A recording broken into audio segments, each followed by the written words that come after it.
Bersama saya, Pendeta Evailio, lewat Tabura Injil, Klasis Iapen Selatan. Pada hari ini kita akan belajar lagi di dalam firman Tuhan yang tersedia dan terangkat bagi kita di dalam Alkitab Perjanjian Baru, di dalam kitab Injil Matius pasal yang keempat ayat yang ke-9. Tetapi sebelumnya marilah saya mengajak kita untuk bersatu di dalam doa. Kita berdoa. Tuhan, kami datang kepadamu karena kasih dan rahmat-Mu, Engkau telah bangunkan kami dengan anugerah Tuhan. Kami ada di hari baru, sebelum aktivitas kami di hari ini, kami kerjakan dan laksanakan. Kami mengundang Tuhan menyertai seluruh aktivitas di hari ini, sehingga akan berlangsung di dalam penyertaan dan pertolongan Tuhan. Kami hendak menyiapkan hati kami untuk mendahului segalanya dan menerima firman-Mu hari ini. Biarlah kasih Kristus lewat Roh Kudus dapat membuka hati, menerjemahkan firman ini, sehingga kami boleh dapat mengerti. Karena kuasa Roh Kudus dapat berperkara di atas kebenaran firman ini. Di dalam nama Yesus, firman kehidupan itu, kami mohon doa ini kepada Bapa di sorga. Amin. Firman Tuhan pada hari ini terangkat di dalam Alkitab Perjanjian Baru, kitab Keterangan Injil Matius pasal yang keempat ayat 9. Dengan perikop di atas, pencobaan di padang gurun. Kita lihat ayat yang ke-9. Dan berkatalah kepadanya, semuanya itu aku akan kuberikan kepadamu, jikalau engkau sujud menyembah aku. Saya ulangi. Dan berkata kepadanya, semuanya itu akan kuberikan kepadamu, jika engkau sujud menyembah aku. Bapak, Ibu, saudara-saudari, pemirsa, dimanapun Anda berada pada hari ini, dalam kitab Injil Matius pasal yang keempat ayat 9 diangkat bagi kita satu tema kecil yang akan mengantar kita untuk masuk dalam perenungan di hari ini. Hidup waspada, berjaga-jaga dan berdoa. Hidup waspada, berjaga-jaga dan berdoa. Kita lihat di dalam firman Tuhan bahwa strategi yang dilakukan iblis berikutnya untuk mencobai Yesus ialah membawa Yesus ke kota suci dan menempatkannya di bumbungan bait Tuhan serta menyuruhnya menjatuhkan diri ke bawah. Di dalam ayat yang ke-5 dan ke-6 mengatakan firman ini. Akan tetapi usaha iblis tidak berhasil. Jelas dikatakan bahwa Allah tidak dapat dicobai oleh yang jahat, dan ia sendiri tidak mencobai siapapun. Di dalam kitab Yakobus pasal yang pertama ayat 13b mengatakan itu kepada kita. Tantangan yang diberikan oleh iblis kepada Yesus tidak terpengaruh kepada Yesus, meskipun amatlah mudah bagi Yesus untuk melakukan perbuatan yang ajaib tersebut, karena dalam diri Yesus ada otoritas ilahi, ada kuasa yang ada pada Yesus Kristus sebagai anak Allah. Bapak Ibu saudara-saudari yang Tuhan Yesus kasihi, ketika di dalam pencobaan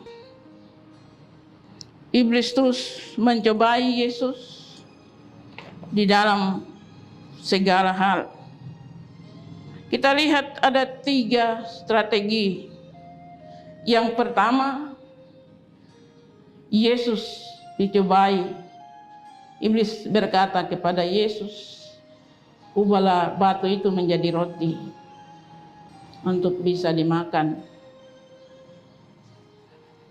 Tetapi juga iblis menyampaikan juga bahwa Tuhan Yesus bisa menjatuhkan diri dari bumbungan yang tinggi. Nanti malaikat-malaikat datang untuk menjemput dia. Dan strategi yang ketiga, kita lihat di dalam ayat yang ke-9. Yang dikatakan demikian, semuanya itu akan kuberikan kepadamu jika engkau sujud menyembah aku.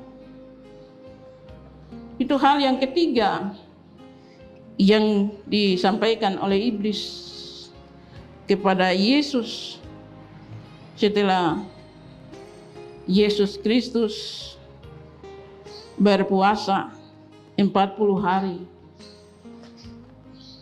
di padang gurun.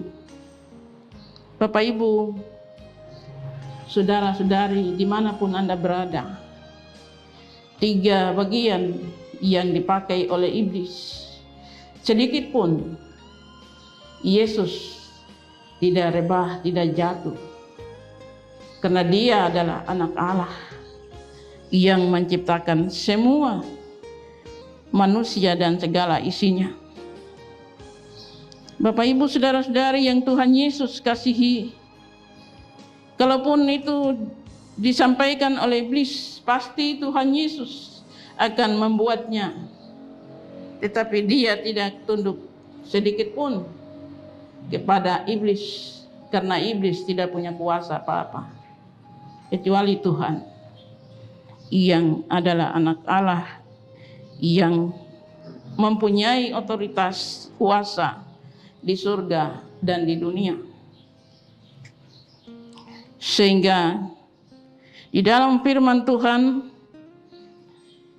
dikatakan bahwa jangan engkau mencobai Tuhanmu,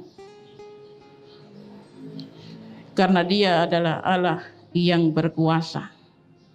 Tetapi kepadanya lah engkau akan berbakti. Di dalam Matius pasal 4 ayat 10, di sana Tuhan mengajak untuk iblis tidak boleh bikin sesuatu, tidak boleh melebihi kuasa Tuhan, karena dialah yang berkuasa. Mengapa Yesus selalu memperkatakan firman saat menghadapi pencobaan? Karena firman Tuhan itu berkuasa dan adalah kekuatan Allah sendiri. Bila kita memperkatakan firman itu dengan iman, ia tidak akan kembali kepadaku dengan sia-sia, tetapi ia akan melaksanakan kepadanya dengan penuh berkat. Di dalam Yesaya pasal 55 ayat 11 menyampaikan itu, untuk menang melawan segala tipu muslihat iblis, kita harus mempergunakan pedang roh itu. Apa yang dikatakan pedang? Pedang adalah firman Tuhan. Seringkali banyak orang tidak tahan nafsu dengan tawaran-tawaran dari iblis yang memberikannya harta, jabatan, popularitas, jodoh, dan sebagainya yang harus dijual karena iman. Bapak Ibu pemirsa dimanapun Anda berada, pencobaan selalu datang kepada setiap orang lewat pekerjaan dan lewat masa depan, bahkan di dalam keluarga. Kita menghadapi segalanya di dalam hidup ini. Di dalam Yakobus mengatakan bahwa semua pencobaan tidak akan melebihi kekuatanmu, tetapi itu hanya untuk menegur dan memberikan kesempatan supaya imanmu tetap kuat dan teguh. Itulah yang diberikan oleh Tuhan. Itulah yang dikatakan Tuhan, supaya setiap orang yang percaya kepada Tuhan terus berada di dalam perlindungannya, terus berada di dalam pengawasan Tuhan, terus tahu bahwa Tuhan adalah Tuhan dan Juru Selamat pribadi, keluarga, dan untuk semua orang. Karena itu sediakan waktu untuk belajar, merenungkan firman-Nya. Setiap saat Tuhan mengajak kita untuk merenungkan firman Tuhan. Kita memberikan kesempatan siang maupun malam untuk belajar, supaya kita terus ada di dalam perlindungan Tuhan, supaya kita tetap senantiasa dipelihara oleh Tuhan di dalam kasih Kristus. Kita lihat di dalam kitab Yosua pasal 1 ayat yang ke-8 akan menguatkan iman kita kepada Tuhan lewat segala apapun yang kita hadapi di dalam kehidupan pribadi, keluarga, dan setiap tugas dan kerja kita dimanapun kita berada. Di dalam kitab Yosua pasal 1 ayat 8 berkata, janganlah engkau lupa memperkatakan kitab Taurat ini, tetapi renungkanlah siang dan malam, supaya engkau bertindak hati-hati sesuai dengan segala yang tertulis di dalamnya, sebab dengan demikian perjalananmu akan berhasil dan engkau akan beruntung. Bapak Ibu, demikian firman Tuhan bagi kita di hari ini, di dalam seluruh aktivitas kita mendahului perjalanan hari ini. Firman Tuhan kiranya dapat menolong kita untuk melakukan segala kesibukan di dalam setiap aktivitas Bapak, Ibu, dan saya.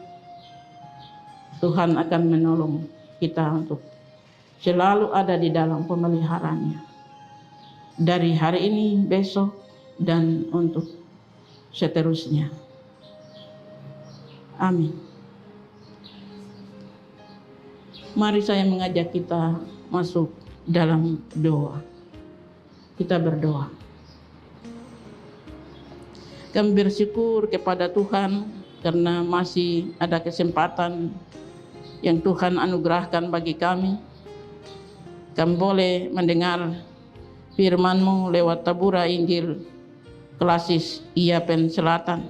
Kami berdoa kiranya Tuhan menolong kami dengan kasih setia-Mu di dalam segala firman-Mu, sehingga firman ini dapat menjadi bagian di dalam setiap kehidupan bagi kami yang mendengar maupun hamba-Mu yang menyampaikan. Berkati semua kru yang bekerja, sehingga mereka terus menyiarkan kebenaran firman-Mu, sehingga semua orang di seluruh tanah air, di tanah Papua, bahkan siapapun dia yang mendengar firman-Mu akan diberkati lewat pelayanan mereka. Hanya di dalam nama Yesus Tuhan yang hidup, kami mohon doain kepada Bapa di sorga, karena Tuhan Engkau memberi kami firman hari ini lagi. Amin. Demikianlah firman Tuhan hari ini. Tuhan mengasihi kita, dan sampai jumpa lagi dalam siaran berikutnya. Shalom.